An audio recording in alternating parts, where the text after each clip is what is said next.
मेरा सर तो पहले ही मेरी ज़मीर की अदालत में झुका है। ये तो बस सर ही मांगता है मियाँ। शेर को पसंद आ गई है, उससे शादी करना चाहते हैं।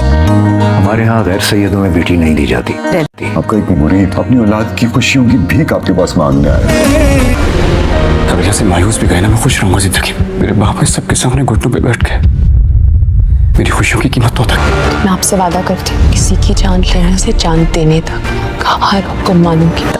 मुझे मेरी बहन के लिए फहद का रिश्ता ठीक नहीं लग रहा, यहाँ बात खत्म हो जाती है। मैं चाहती हूँ कि नसीम का रिश्ता फहद से पक्का किया जाए। मेरी राय के खिलाफ कोई जाता है ना तो ऊसा चढ़ जाता है, बस इतनी सी बात है। दोबारा ये यहाँ नजर आए तो इसे गोली मार देना। इन्ना लिल्लाहि व इन्ना इलैहि राजिऊन। मौलवी साहब, मरहूमा का नाम फजर बिन्त शुजात था, दुआएं मगफिरत करें। जैसे ही शाहजमान को मालूम होगा कि शेर जमान रिदा में दिलचस्पी रखता है, वो ये जानते हुए भी कि वो लोग कभी भी उन्हें रिश्ता नहीं देंगे, फिर भी वो लोग वहाँ रिश्ता लेने के लिए चले जाएंगे। शेर जमान अपनी वालदा को जब ये बताएगा कि वो रिदा से बेइंतहा मोहब्बत करता है, तब वो उसे मना करेंगी कि वो लोग सैयद है और सैयद कभी भी गैर सैयदों में शादी नहीं करते। बेहतर यही है कि तुम अपने कदम यहीं पर रोक लो। मगर शेर जमान ऐसा नहीं करेगा। तब उसकी माँ ना चाहते हुए भी उसके बाप को ये सारी बात बताएगी। लेकिन यहाँ पर तहमीना बेगम को इस बात का काफी ज्यादा गुस्सा होगा कि उसकी बेटियों को तो हक नहीं रखा गया, सब कुछ शेर जमान को दे दिया गया और अब शेर जमान इतनी बड़ी बात भी कह रहा है तो सब हंसी खुशी रिदा के घर जा रहे हैं। वहाँ उनका बहुत अच्छे से इस्तकबाल होगा। मगर जैसे ही शाह जमान अपने बेटे का रिश्ता पेश करेगा, रिदा के वालिद को गुस्सा आ जाएगा और वो साफ मना कर देंगे कि वो सैयद है और गैर सैयदों में बेटी देना उनके यहाँ जुर्म समझा जाता है। शाह जमान उसके बाप से कहेंगे कि एक उम्मती अपने बेटे की खुशी चाहता है और सैयद खानदान की लड़की को ब्याहना चाहता है, क्या आप मुझे अपने दर से खाली हाथ भेज देंगे?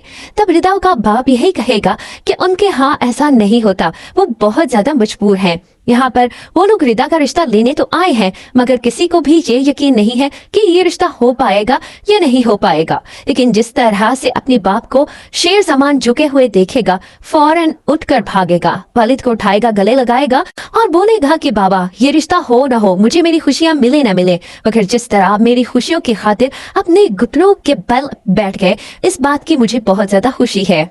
फजर अपने घर वापस तो आ गई है, मगर शौकत उससे बात नहीं कर रहा। तब वो बाप के कदमों में बैठ जाएगी, उसके घुटने पर हाथ रखेगी और बोलेगी कि बाबा आओ मुझे माफ कर दें, अब मेरी जिंदगी आपकी है, इसके लिए मुझे आप जो हुक्म देंगे मैं वही करूंगी। किसी की जान लेने का भी कहेंगे तो भी मैं पीछे नहीं हटूंगी। और तभी शौकत के जहन में एक आइडिया आएगा।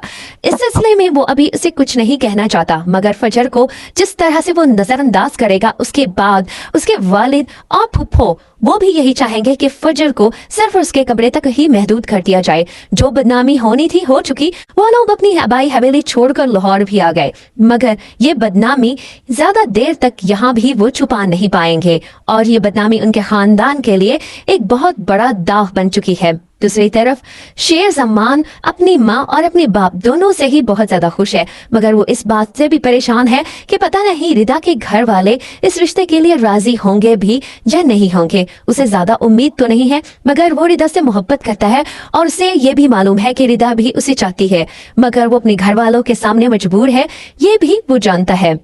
वजाहत भी अपनी फैमिली को लेकर लंदन शिफ्ट हो जाएगा। वो नहीं चाहता कि समीर इस माहौल में रहे और इस माहौल में रहकर वो नफरत सीखे।